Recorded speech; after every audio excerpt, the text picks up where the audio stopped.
La Facultad de Ciencias Políticas y Sociales presenta, en su propia voz, el debate de nuestro tiempo, un programa de análisis y reflexión de la agenda política y mediática de México y el mundo, con Marta Gloria Morales Garza, Marcela Ávila Egleton y Efraín Mendoza Zaragoza. Comenzamos.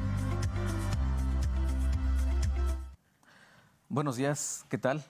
Bienvenidos al programa En su propia voz de la Facultad de Ciencias Políticas y Sociales de la Universidad Autónoma de Querétaro. Muchas gracias por sintonizarnos en el 89.5 de Radio Universidad y en el canal 24.1 de la televisora universitaria en Querétaro. Mi nombre es Antonio Flores González. Me incorporo en esta emisión al grupo de conductores de este programa. Agradecemos a la producción por todo el esfuerzo para hacer posible esta emisión. Vamos a tocar el tema hoy de la crisis política en Perú. Vamos a tener invitados conectados precisamente desde Puno, desde el sur de Perú. Ahora los presentaré. Pero antes voy a darle los teléfonos para que se contacte con nosotros, si es de su interés, para que haga comentarios, para que pueda plantear algunas preguntas. Se puede comunicar usted al teléfono 192-1293 o al 192-1200, extensión 37120, o mensajes de texto al teléfono 44 23 22 10 77. Ya están aquí nuestros invitados, les damos la bienvenida y le agradecemos su participación al doctor Gustavo Medina Vilca. Lo voy a presentar de manera general. Él es sociólogo, es doctor en ciencias sociales y es maestro en evaluación de programas sociales. Él es docente en la Escuela Profesional de Sociología y en la Escuela de Posgrado de la Universidad Nacional del Altiplano, y es el decano del Colegio de Sociólogos de Puno, Perú. Al doctor Medina Vilca en unos momentos más se conecta, y a quien tenemos en pantalla es a Jordan Alex Vargas Tintaya. Muy buenos días, Alex, bienvenido. Él es abogado, maestro en Derecho Penal, estudiante de Sociología de la Universidad Nacional del Altiplano. Tanto el abogado Jordan Alex como el doctor Gustavo Medina, que se incorpora en unos momentos, están desde Puno, Perú, al sureste de Perú, a la orilla del lago Titicaca, precisamente, más cerca del cielo que nosotros, casi 4,000 metros sobre el nivel del mar, si no me equivoco. Le agradecemos mucho a Alex el contacto y la posibilidad de hacer este programa. Bueno, como comentábamos, vamos a platicar hoy de esta crisis política que vive Perú, este nuevo capítulo de una crisis política que se ha alargado pues ya por algunos años. Perú ha tenido 6 presidentes en 5 años, y el último capítulo de esta historia inicia el 7 de diciembre, cuando es destituido el presidente Pedro Castillo, un presidente de izquierda, identificado con partidos progresistas y con esta ola de gobiernos de izquierda en América Latina. Es destituido por el Congreso el 7 de diciembre pasado, después de que él manifestó también su intención de destituir al Congreso para poder convocar elecciones y, entre otras cosas, poder redactar una nueva constitución que sustituyera a la de 1993, de origen y carácter fujimorista.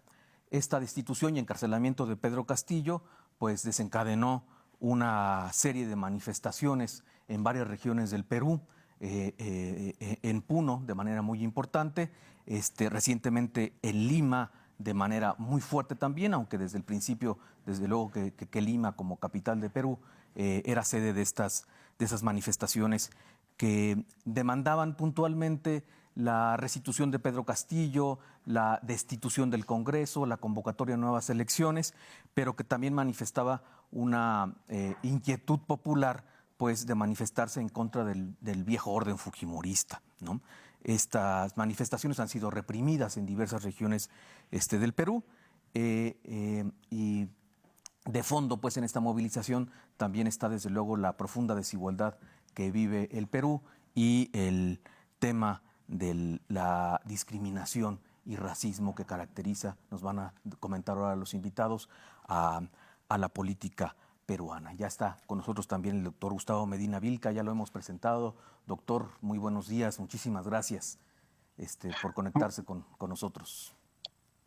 Un gusto poder compartir, maestro Antonio, esta experiencia que hoy vive nuestro país, el Perú, una situación muy difícil, sin duda alguna, que ha cobrado la vida de compatriotas y que hasta el momento no tenemos una solución clara o una visión para poder solucionar este problema de carácter social y político.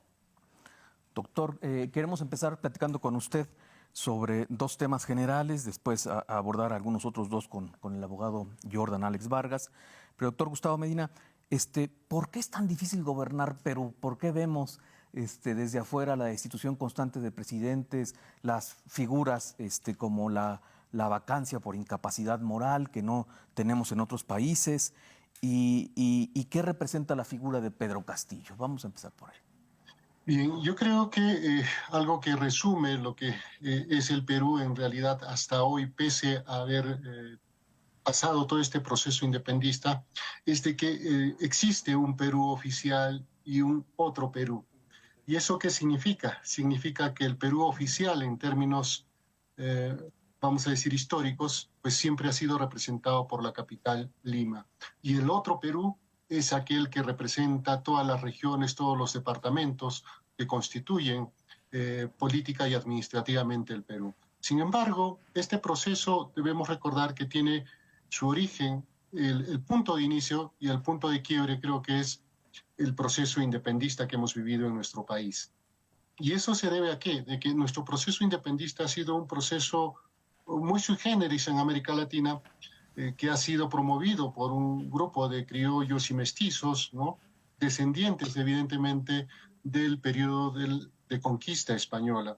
Y recordemos de que la sociedad colonial instaurada en este territorio peruano, pues era muy estamentaria, o sea, las diferencias entre clases o grupos sociales era muy marcada, y es por eso de que el indio, el poblador originario, el indígena, estaba en la base, ¿no? En la base.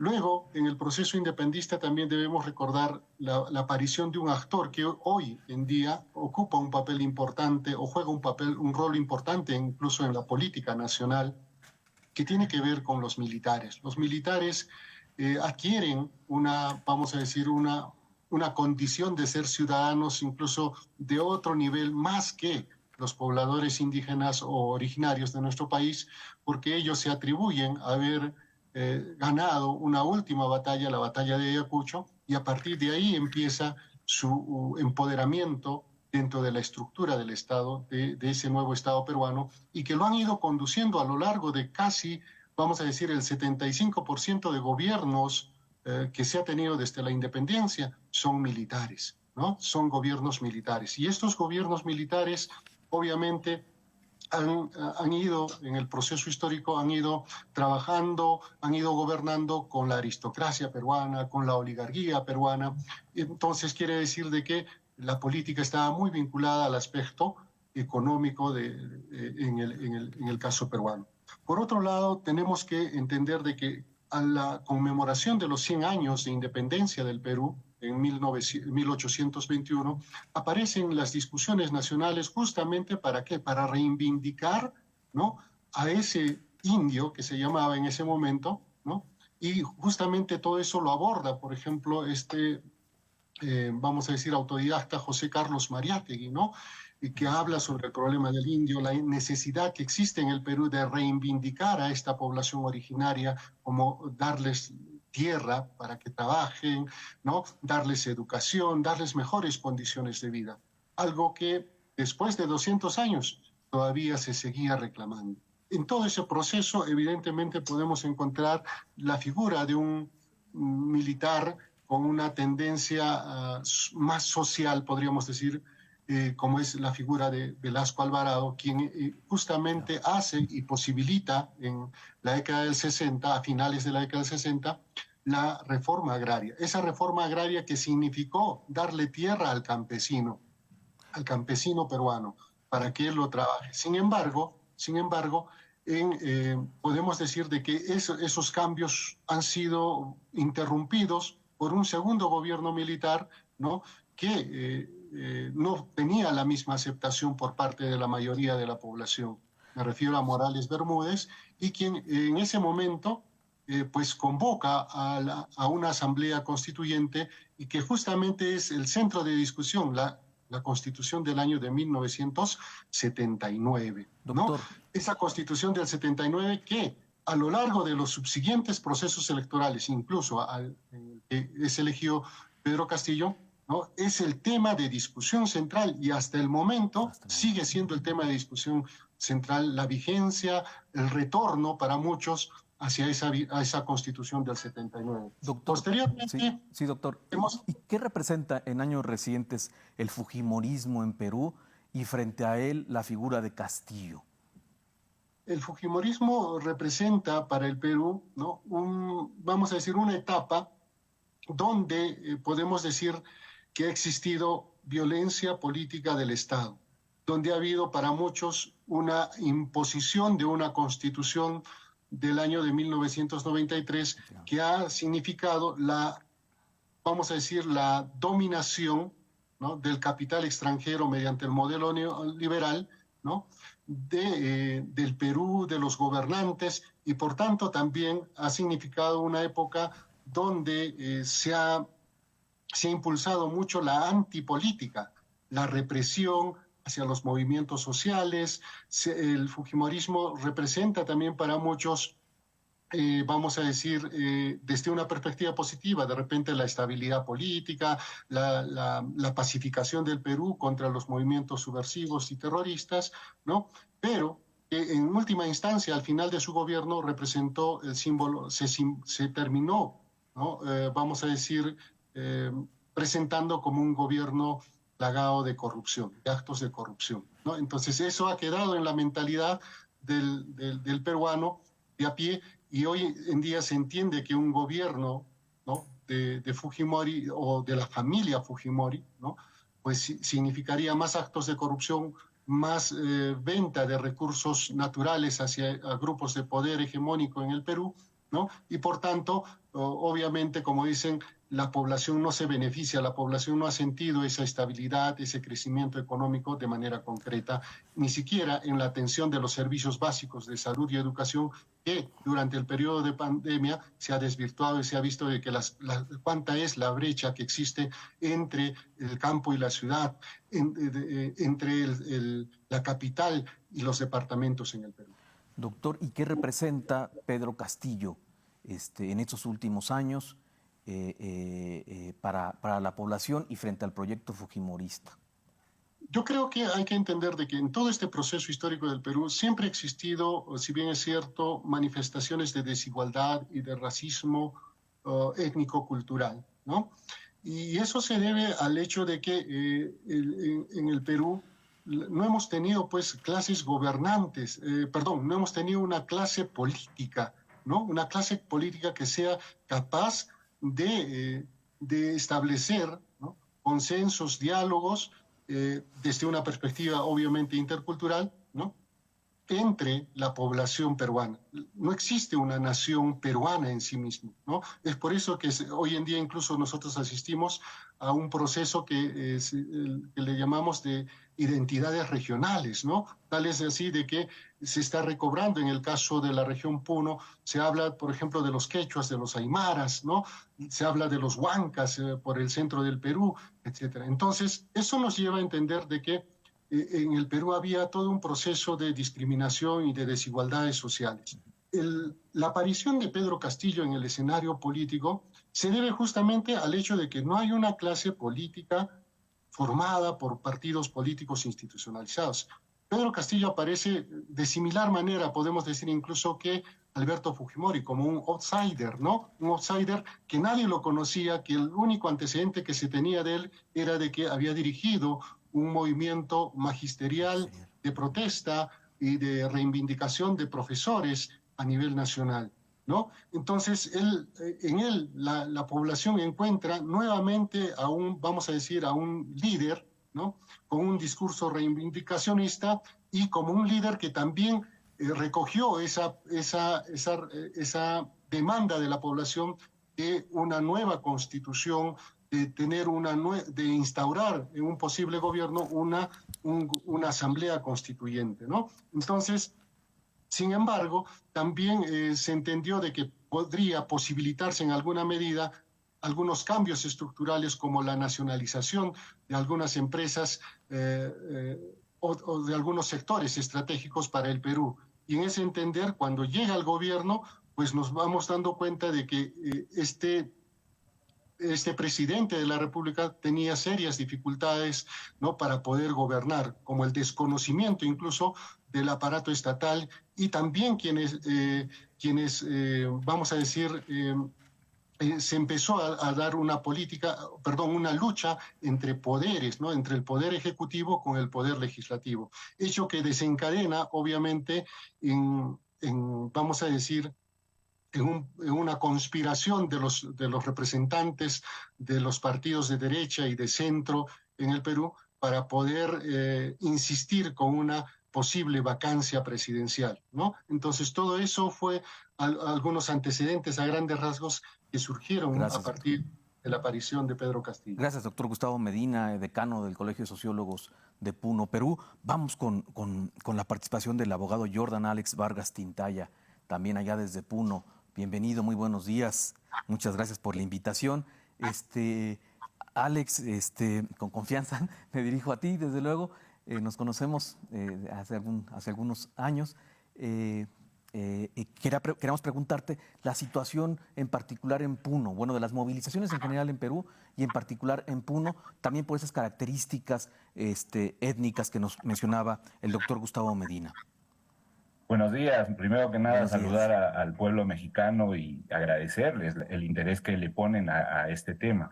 Nuestro país, estos últimos años, vive tiempos convulsos que son necesarios, sean abordados, ¿no?, y tratados en su real dimensión. Para empezar, ¿no?, Puno, como ya lo había señalado el doctor Gustavo Medina, está ubicado al sur del Perú, ¿no? Somos una ciudad, ¿no?, un departamento limítrofe con Bolivia, ¿no? Entonces, compartimos, dicho sea de paso, con Bolivia el lago Titicaca.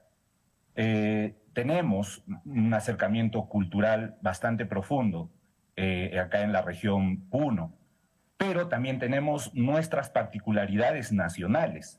Somos el único departamento que alberga dos, llamémosle, naciones precolombinas, ¿no?, que son la cultura aymara y la cultura quechua. En ella misma subsisten también la cultura, llamémosle, mestiza, ¿no? Entonces, tenemos que aprender a convivir en Puno estas tres culturas. La ciudad de Puno, es más, se divide, ¿no? Tiene una característica particular, ¿no? Se señala que de la Plaza de Armas para el sur están ubicados toda la cultura aymara, todos los aymaras, y de la Plaza de Armas para el norte están ubicados todos los quechuas. Eso ha sido así durante todo este tiempo histórico republicano, ¿no? Cada uno con sus particularidades. Pero, digamos, se hace énfasis en la característica de los aymaras. Cabe recordar que los aymaras son descendientes de la cultura tiahuanaco. Una cultura, dicho sea de paso, que nunca tuvo un gobernante. Siempre fue una cultura muy reacia a las autoridades. Eran pueblos organizados que convivían entre sí para tener una estabilidad común. Entonces, esa característica es muy presente y muy marcada dentro de la cultura aymara. Y lo vemos ahora en su participación en las movilizaciones de estos pueblos originarios. Exacto, son ¿no?, en Puno los que representan justamente la mayor cantidad de paralizaciones y el mayor tiempo de paralizaciones. Ellos son los que están más empecinados en que esta situación debe de cambiar. Ahora, a eso hay que sumarle que, como lo decía el doctor Gustavo, los aymaras o Puno siempre ha apoyado a candidatos que de alguna manera simbolizaban el cambio. Fujimori en 1990 simbolizaba el cambio, a diferencia de Mario Vargas Llosa, que simbolizaba un candidato de derecha, ¿no?, un candidato acomodado y de las clases privilegiadas. Entonces, Puno apoya a Fujimori. Y muchas veces se le dice a Puno, ¿no?, pero Puno ha elegido a Fujimori, pero Puno ha elegido a Pedro Castillo. Claro, ¿por qué? Porque Puno pide un cambio, quiere que la situación mejore para su población, pues ven el abandono de todo el centralismo limeño. Entonces, Puno está esperanzado en que las cosas deben de cambiar y Puno generalmente siempre dice, nos han traicionado. ¿Y por qué señalan que nos han traicionado? Porque Fujimori entró con un discurso reivindicacionista y terminó gobernando para las clases dominantes. Y es más, le impuso una constitución que iba en contra de todas sus necesidades. Les impusieron las minas acá en el departamento de Puno, les impusieron otras costumbres, etcétera. Traicionados. Apoyaron a PPK, candidato de derecha. Lo sacaron, los fujimoristas lo tumbaron y pusieron a su presidente. Apoyaron a Ollanta-Humala más antes. Igual, con el mismo discurso reivindicacionista, también los traiciona porque termina gobernando para la derecha.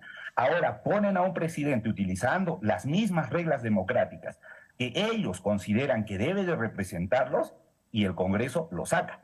Alex. Entonces, están golpeados en todo momento. Ajá.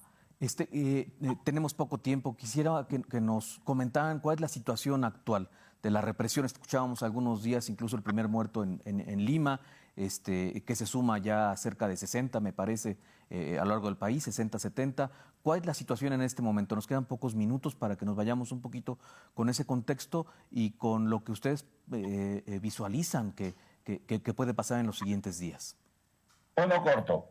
Los pobladores aymaras solamente quieren la renuncia de la señora Boluarte. No piden más. No quieren más porque no confían en el Congreso que pone y hace lo que quiere con la política peruana. Quieren su renuncia, ¿por qué? Porque de esa forma es la única garantía que se tiene para que se convoquen a elecciones urgentes, generales. No piden más. Doctor Gustavo. Sí, yo creo que el movimiento social está dispuesto a lograr este objetivo de la renuncia de la actual presidenta de la República. Y en ese entender, pese a la represión militar que existe actualmente en el Perú, pese a los 62 muertos al día de hoy que tiene este gobierno de Dina Boluarte, la población ha manifestado que va a resistir hasta las últimas consecuencias, hasta lograr este último objetivo de una agenda que inicialmente eran 4 pedidos, ¿no? Uno era la renuncia de Dina Boluarte, el otro era la convocatoria a una asamblea constituyente, el otro tenía que ver con el Congreso de la República tiene que cerrarse, y el cuarto punto tenía que ver con la liberación de Castillo. Paulatinamente, mientras se desarrolló el movimiento social, la liberación de Pedro Castillo se dejó de lado, el cierre del Congreso está pendiente y todos estos 3 puntos primeros se mantienen, pero todo depende de la renuncia de la presidenta actual. La presidenta se ha negado a renunciar, el Congreso tampoco ha puesto fecha para convocar a nuevas elecciones, más bien se resiste a ello. Pues son temas abiertos. Tenemos ya prácticamente que despedirnos en un par de minutos. ¿Qué visualizan ustedes en los próximos días? Muy brevemente, Alex, doctor Gustavo. Doctor Gustavo, yo empiezo. Yo lo que veo y lo que se ve acá en Puno es que justamente hay una tendencia a la militarización de acá, de la región Puno. Se quiere obligar, al igual que sucedió en la Universidad San Marcos la anterior semana, humillar a la población puneña a punta de la militarización. Bien, tenemos un minutito nada más para despedirnos, doctor Gustavo. Yo creo que las salidas que se puedan dar son políticas y tiene que ver con declinar actitudes que hasta ahora han sido confrontacionales, fundamentalmente de parte de la presidenta de la República y el premier del Consejo de Ministros, ¿no? Y el Congreso de la República también, que tiene que decidir, pues, o dialogar con la presidencia para dar una solución rápida, porque el problema de abastecimiento de alimentos a nivel nacional se está agravando. Muchísimas gracias. Terminamos el tiempo, nos despedimos, agradecemos al doctor Gustavo Medina Vilca, al abogado Jordan Vargas. Tendremos una ocasión en las siguientes semanas para seguir el tema de Perú y seguir atentos pues al tema. Muchas gracias por su atención. Saludos. Gracias. Gracias por acompañarnos en otra emisión más de En su propia voz. Hasta la próxima.